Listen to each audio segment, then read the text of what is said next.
Hello and welcome to SPMIS Academy. Today we will analyze important newspaper articles of 2nd March 2023. Please note you can download the PDF version of today's newspaper analysis by clicking the link given in the comment section.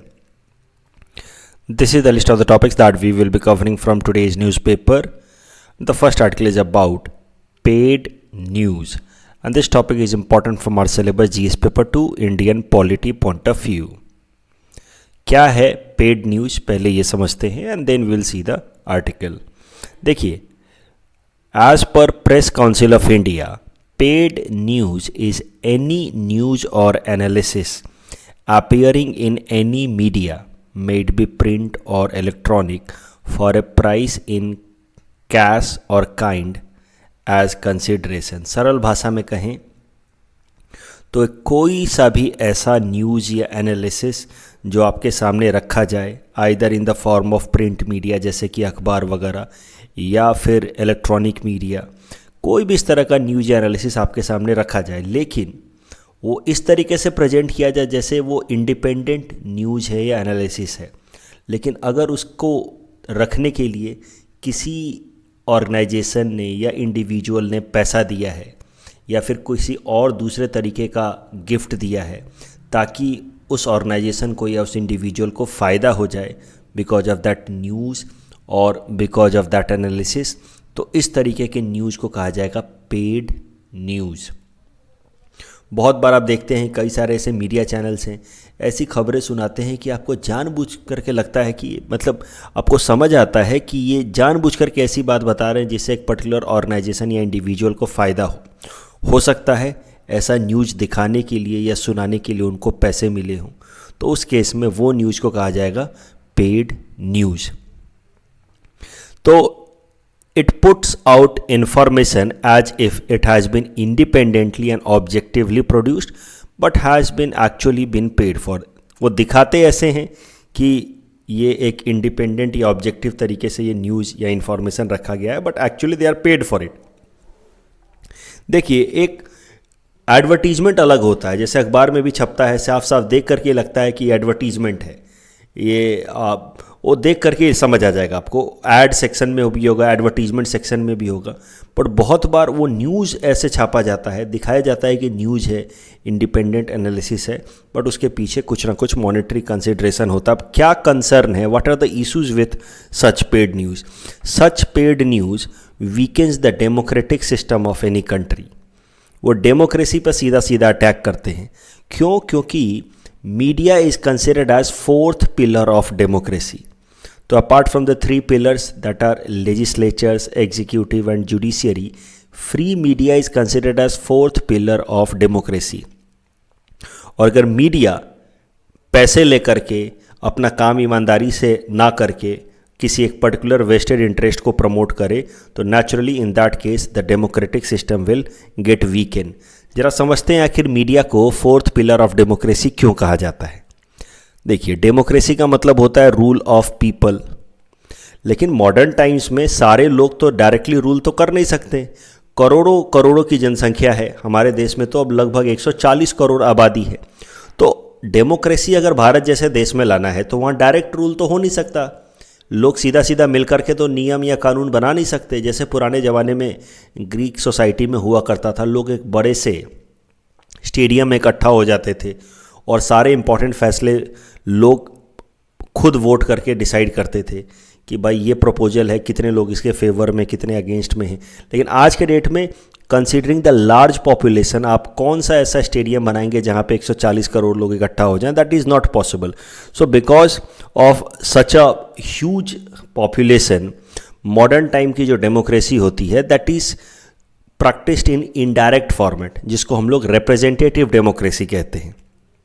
Modern democracy, rule of people, is practised in indirect format, जिसको हम लोग representative democracy कहते हैं, जहाँ पे लोग, जनता अपने अपने रिप्रेजेंटेटिव्स को चुन करके भेजती है लेजिस्लेटिव बॉडी में, और वो रिप्रेजेंटेटिव्स लोगों के बिहाफ पे अपने अपने जो लेजिस्लेचर से जिन्होंने वोट किया इनके लिए, वो रिप्रेजेंटेटिव्स उनके बिहाफ पे फिर इस लेजिस्लेटिव बॉडी में फैसले लेते हैं.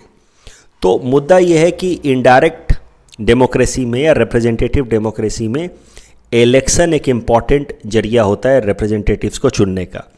अभी इलेक्शन में लोगों को वोट करना होता है, और लोग वोट आखिर किस ग्राउंड पे करेंगे? On the basis of the information that is available to them.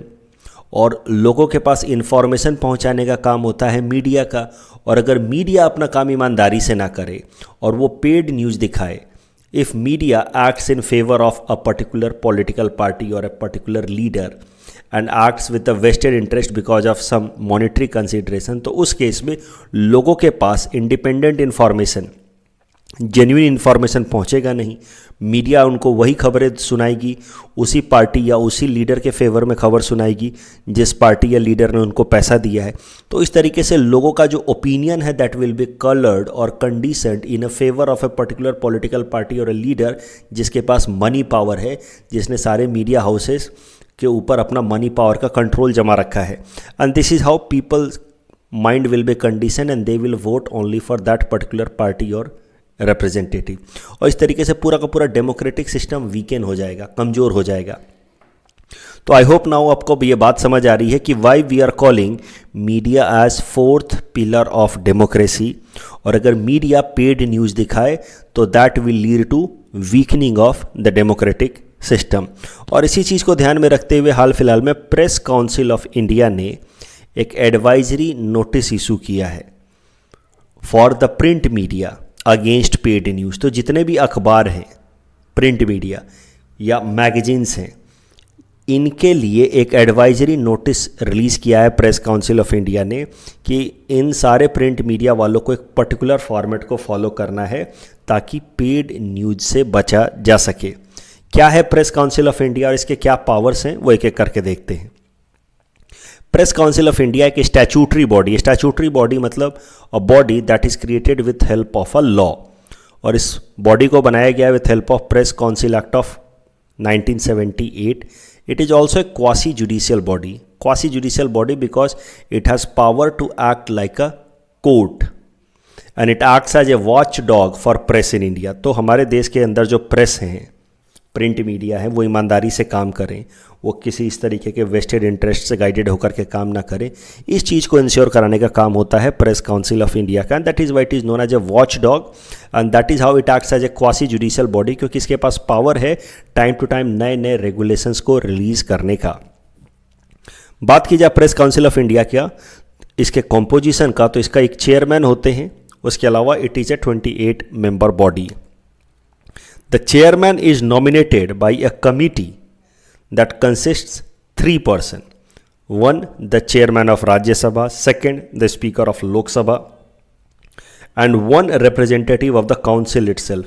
तो प्रेस काउंसिल ऑफ इंडिया का एक रिप्रेजेंटेटिव, उसके अलावा लोकसभा का स्पीकर और राज्यसभा के चेयरमैन मिल करके प्रेस काउंसिल ऑफ इंडिया के चेयर पर्सन को डिसाइड करते हैं या नॉमिनेट करते हैं। नॉर्मली क्या है, कन्वेंशन फॉलो किया जा रहा है, ऐसा कोई रूल नहीं है, press council of India act में लिखा भी नहीं है, but convention is followed till day कि रिटायर्ड सुप्रीम कोर्ट जज is made the chairperson of press council of India. Press council of India के चेयरपर्सन और उनके मेंबर्स का जो टर्म है वो 3 साल का होता है।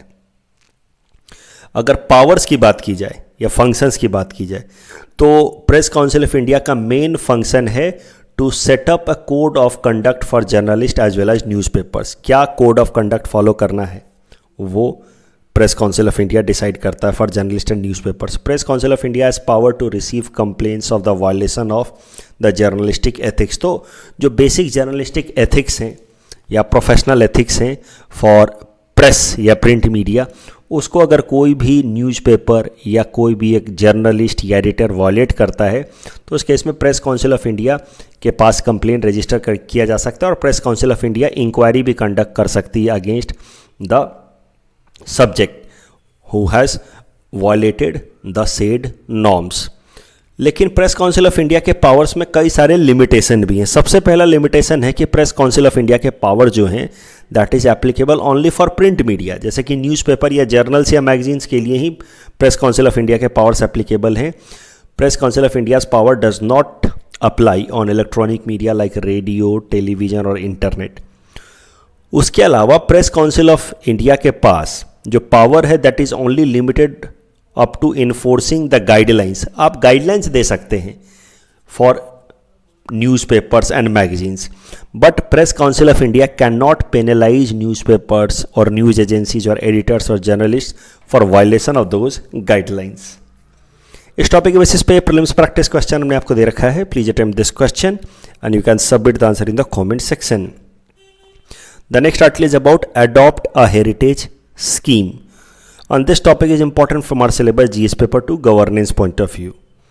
देखिए, अडॉप्ट अ हेरिटेज स्कीम 2017 में लाया गया था.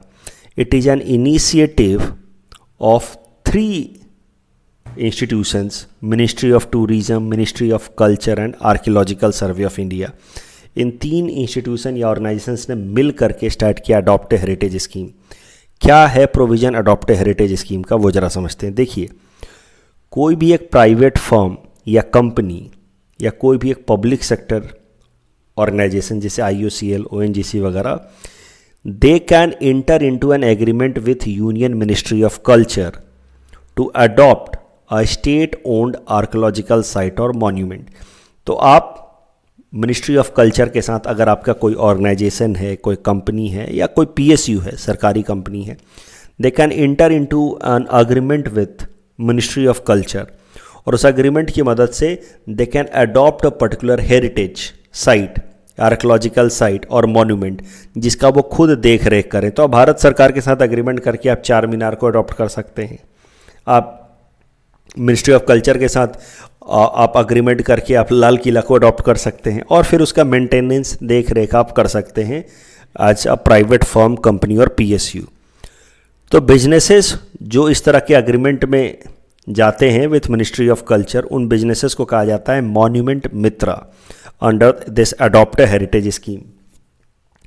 इसके अंतर्गत बिजनेसेस अपना कॉर्पोरेट सोशल रिस्पॉन्सिबिलिटी का फंड इस्तेमाल कर सकते हैं to build and maintain ticket office, restaurant, museum, toilets या वॉकवेज इन अ मॉन्यूमेंट. तो ये सब चीज़ें बना सकते हैं कोई भी बिजनेस या organisation by using their corporate social responsibility fund. They may also aluminate the monument, वहाँ पे लाइटिंग वगैरह लगा सकते हैं. सुन के तो अच्छा लग रहा है अडॉप्ट हेरिटेज स्कीम. इससे अलग अलग जो हमारे मॉन्यूमेंट्स हैं या आर्कोलॉजिकल साइट्स हैं उनको कोई बिजनेस अडॉप्ट करेगा और उसको थोड़ा बहुत उसके मेंटेनेंस पे ध्यान देगा. सुन के तो अच्छा लग रहा है, लेकिन ये अडॉप्ट हेरिटेज स्कीम हाल फिलहाल में काफ़ी ज़्यादा क्रिटिसाइज़ किया जा रहा है. क्या कारण है क्रिटिसिज्म के पीछे, वो ज़रा देखते हैं. सबसे बड़ा जो रीज़न है वो है lack of expertise. Many businesses or corporates have zero expertise in managing a particular monument or a site, yet they adopt that monument or site, and that may lead to disaster, that may lead to catastrophe. इसका सबसे बड़ा example है Morbi bridge. देखिए, Morbi bridge Gujarat के Kutch reason में माचूचू river के ऊपर था. यह है मोरबी ब्रिज गुजरात के कच्छ रीजन में ऑफ ओवर मचूसू रिवर. अभी ये मोरबी ब्रिज ब्रिटिश एरा का ब्रिज है, इसी कारण से इसको एक मॉन्यूमेंट की तरह ट्रीट किया जाता रहा है, ब्रिटिश कॉलोनियल एरा ब्रिज. अभी मोरबी ब्रिज को एक मॉन्यूमेंट की तरह ट्रीट किया जाता रहा है बाय मिनिस्ट्री ऑफ कल्चर, और मोरबी ब्रिज को अडॉप्ट कर लिया एक वॉच कंपनी ने, घड़ी बनाने वाली कंपनी ने, अंडर अडॉप्ट हेरिटेज स्कीम. और ऑफ कोर्स ये तो वॉच कंपनी है, तो इनको कोई एक्सपर्टीज़ तो है नहीं ऐसे ब्रिज को मेंटेन करने का. जो काफ़ी पुराना ब्रिज है उसको मेंटेन करने का इनको कोई एक्सपर्टीज़ तो है नहीं, ब्रिज इंजीनियरिंग की कोई एक्सपर्टीज़ है नहीं. And that is the main reason why Morbi bridge collapsed last year, जिसमें 135 लोगों की डेथ हुई. ज़्यादातर छोटे छोटे बच्चों की डेथ हो गई last year because of the collapse of the Morbi bridge in Kutch region of Gujarat. And that was the biggest point, जहाँ से टर्निंग पॉइंट, जहाँ से अडॉप्ट हेरिटेज स्कीम को लगातार क्रिटिसाइज़ किया जाना शुरू कर दिया गया. फिर देखा जा रहा है कि कई सारे बिजनेसेस जो हैं वो पब्लिक प्लेसेस को, पब्लिक हेरिटेजेस को इस्तेमाल कर रहे हैं अपनी पर्सनल ब्रांडिंग को डेवलप करने के लिए. कई सारे ऐसे बिजनेसेस हैं वो आर्कोलॉजिकल सर्वे ऑफ इंडिया के नॉर्म्स को सीधा सीधा वायलेट कर रहे हैं after adopting that heritage under adopt heritage scheme. And that is why this adopt heritage scheme has been in news frequently since this Morbi bridge collapse. ये हाल फिलहाल में फिर न्यूज़ में आया क्योंकि एक अमेरिका के एक्सपर्ट हैं, आर्कियोलॉजिकल एक्सपर्ट, उन्होंने अडॉप्ट हेरिटेज स्कीम को सीवियरली क्रिटिसाइज़ किया है हाल फिलहाल में। The next article is about anti corruption working group and this topic is important from our syllabus GS paper 2 governance point of view. देखिए, G20 की meeting चल रही है हमारे देश में, आपको पता है। इस G20 मीटिंग के अंतर्गत अलग अलग सब मीटिंग हो रही हैं ऑन डिफरेंट इशूज़, और G20 मीट के अंतर्गत ही आता है anti corruption working group meeting of G20।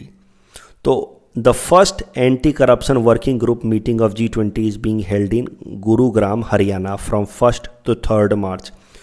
तो एंटी करप्शन वर्किंग ग्रुप जो G20 के अंतर्गत एक ग्रुप है, इसके बारे में ज़रा देखते हैं पहले। This anti corruption working group comes under G20. It was first established in June 2010 during Toronto summit of G20. क्या है रोल इस एंटी करप्शन वर्किंग ग्रुप का? इसका काम है to guide the member countries of G20 towards anti corruption initiative. तो anti corruption working group के अंतर्गत जो मेंबर कंट्रीज हैं G20 के, they can explore proactive sharing of information, mutual legal assistance framework. Mutual legal assistance framework का सरल सा मतलब है कि दोनों ये मेंबर कंट्री जो G20 के हैं वो आपस में इस तरह के एग्रीमेंट साइन कर ले जिससे हमारे देश से अगर कोई क्रिमिनल है, क्राइम करके दूसरे देश में भाग जाता है, तो फिर उसको वापस ही हम अपने यहाँ रिपैट्रिएट करा पाएँ। That would be the basic meaning of mutual legal assistance framework. तो ये सब चीज़ें जो है information sharing, simplifying mechanism, sharing of information, ये सब चीज़ें की जाती हैं under anti corruption working group. आपको सीधा सीधा याद रखना है कि anti corruption working group G20 के अंतर्गत आता है। इसकी पहली मीटिंग हुई थी 2010 टोरंटो में। गुरुग्राम हरियाणा में 2023 की एंटी करप्शन वर्किंग ग्रुप की पहली मीटिंग शुरू हुई है। ये जो मीटिंग हो रही है गुरुग्राम हरियाणा में of anti corruption working group, यहाँ पे इंडिया ने 2 मुद्दों पे चर्चा की है। India has raised 2 issues and India wants an agreement at G20 on these 2 issues. First, faster extradition of fugitive economic offenders, and second, recovery of stolen assets from abroad. India in दोनों ही मुद्दों पे चाहता है कि G20 countries के बीच में आपस में एग्रीमेंट साइन हो। फ्यूजिटिव इकोनॉमिक ऑफेंडर्स को लेकर के इंडिया खासा ही कंसर्न्ड है and India wants to have an agreement with G20 members. क्या है और कौन है फ्यूजिटिव इकोनॉमिक ऑफेंडर्स, वो जरा देखते हैं। देखिए, नीरव मोदी, मेहुल चौकसी, विजय माल्या टाइप लोगों को कहा जाता है फ्यूजिटिव इकोनॉमिक ऑफेंडर। फ्यूजिटिव मतलब भगौरे, इकोनॉमिक ऑफेंडर्स मतलब जो इकोनॉमिक क्राइम करके, इकोनॉमी रिलेटेड क्राइम करके देश से भाग गए हों, इनको कहा जाता है फ्यूजिटिव इकोनॉमिक ऑफेंडर। तो an offender under fugitive economic offender is the one who is involved in economic offense of at least 100 crores and has fled from India to avoid prosecution in India. तो fugitive economic offenders को define किया गया है as per fugitive economic offender act of 2018। ऐसे लोग जिन्होंने 100 करोड़ से ज़्यादा का इकोनॉमिक ऑफेंस किया। फॉर एग्जांपल अब बात करें मेहुल चौकसी की, इस इंसान ने 13,000 करोड़ का PNB लोन फ्रॉड किया है और उसके बाद देश छोड़ करके भाग गया है ये कैरेबियन आइलैंड्स में। So this person has been declared as, Mehul Choksi has been declared as fugitive economic offender as per fugitive economic offender act of 2018। अब हम चाह रहे हैं कि G20 देशों में आपस में एक एग्रीमेंट साइन हो जिसकी मदद से इस तरह के जो फ्यूजिटिव इकोनॉमिक ऑफेंडर्स हैं उनको टाइम बाउंड फैशन में वापस से अपने देश में लाया जा सके, जहाँ पे इनके खिलाफ केस चलाया जा सके। अभी ये सब के सब लोग भागे हुए हैं और ऐसा कोई रिपैट्रिएशन ट्रीटी या एक्सट्रेडिशन ट्रीटी या mutual legal assistance treaty Bharat का है नहीं बाकी सारे देशों के साथ, ताकि इन सारे लोगों को फास्ट ट्रैक तरीके से या एक्सपेडाइटेड तरीके से वापस इंडिया लाया जाए। फ्यूजिटिव इकोनॉमिक ऑफेंडर्स की अगर बात की जाए तो 100 करोड़ से ज़्यादा का इकोनॉमिक ऑफेंस होना चाहिए और देश को छोड़ करके भाग गए हों, तभी उनको फ्यूजिटिव इकोनॉमिक ऑफेंडर डिक्लेयर किया जा सकता है under fugitive economic offender act of 2018। जो भी इन्वेस्टिगेटिव एजेंसी है जैसे CBI हो गई या इन्फोर्समेंट डायरेक्टरेट हो गई, they can move to a special court under prevention of money laundering act 2002 for confiscation of property of these fugitive economic offenders. तो जो इन्वेस्टिगेटिव एजेंसी है वो prevention of money laundering act के अंतर्गत बनाए गए स्पेशल कोर्ट्स के अंदर जा करके इन लोगों को फ्यूजिटिव इकोनॉमिक ऑफेंडर डिक्लेयर करवा सकती है। और एक बार फ्यूजिटिव इकोनॉमिक ऑफेंडर डिक्लेयर हो गए उसके बाद इन लोगों की भारत के अंदर जो प्रॉपर्टी है उसको कॉन्फिस्केट या जब्त किया जा सकता है। The special court created under prevention of money laundering act will issue a notice for the person to appear at the court with in 6 weeks from the issue of notice. तो मान लीजिए कि सीबीआई पहुंची special court के पास, under prevention of money laundering act के अंतर्गत बनाए हुए स्पेशल कोर्ट के पास पहुंची सीबीआई ये लेकर के कि विजय माल्या को इकोनॉमिक ऑफेंडर डिक्लेयर कर दिया जाए। तो वो जो स्पेशल कोर्ट है वो एक नोटिस रिलीज करेगा और 6 हफ्ते का टाइम देगा विजय माल्या को कोर्ट के सामने प्रेजेंट होने का। और अगर 6 हफ्ते तक विजय माल्या कोर्ट के सामने प्रेजेंट नहीं होता है तो उसके बाद विजय माल्या को डिक्लेयर कर दिया जाएगा फ्यूजिटिव इकोनॉमिक ऑफेंडर। और उसके बाद जो इन्वेस्टिगेटिंग एजेंसी है उसके पास ये पावर रहेगा कि विजय माल्या की जो भी संपत्ति है भारत में उसको वो कन्फिस्केट कर पाए। So as I said, if the person does not appear in the court would be declared as fugitive economic offender and then the property of that person in India can be confiscated. The person who is declared fugitive economic offender can challenge the proclamation in high court within 30 days. तो special court ने fugitive economic offender declare कर दिया विजय माल्या को। इसके बाद भी इस इंसान के पास मौका है 30 दिन के अंदर वो हाई कोर्ट में जाकर के चैलेंज कर सकता है अपने इस स्पेशल कोर्ट के इस फैसले को of him being declared a fugitive economic offender. इस टॉपिक के बेसिस पे प्रीलिम्स प्रैक्टिस क्वेश्चन हमने आपको दे रखा है। Please attempt this question and you can submit the answer in the comment section. The next article is about Vaibhav fellowship scheme and this topic is important from our syllabus GS paper 2 Indian diaspora point of view. ये topic जो है एक sub segment है international relations का, Indian diaspora. देखते हैं Vaibhav fellowship scheme. National science day जो 28 फरवरी को मनाया जाता है हमारे देश में, उसके सेलिब्रेशन के दौरान हमारे देश के union minister of state of science and technology ने अनाउंस किया एक नया स्कीम जिसका नाम है वैभव फेलोशिप स्कीम। ये जो वैभव फेलोशिप स्कीम है that has been declared by India's government for Indian diaspora living abroad. तो भारत के लोग एनआरआई हों या पीपल ऑफ इंडियन ओरिजिन हों या ओवरसीज सिटीजन ऑफ इंडिया जो विदेशों में रह रहे हैं उनके लिए एक फेलोशिप स्कीम है वैभव स्कीम।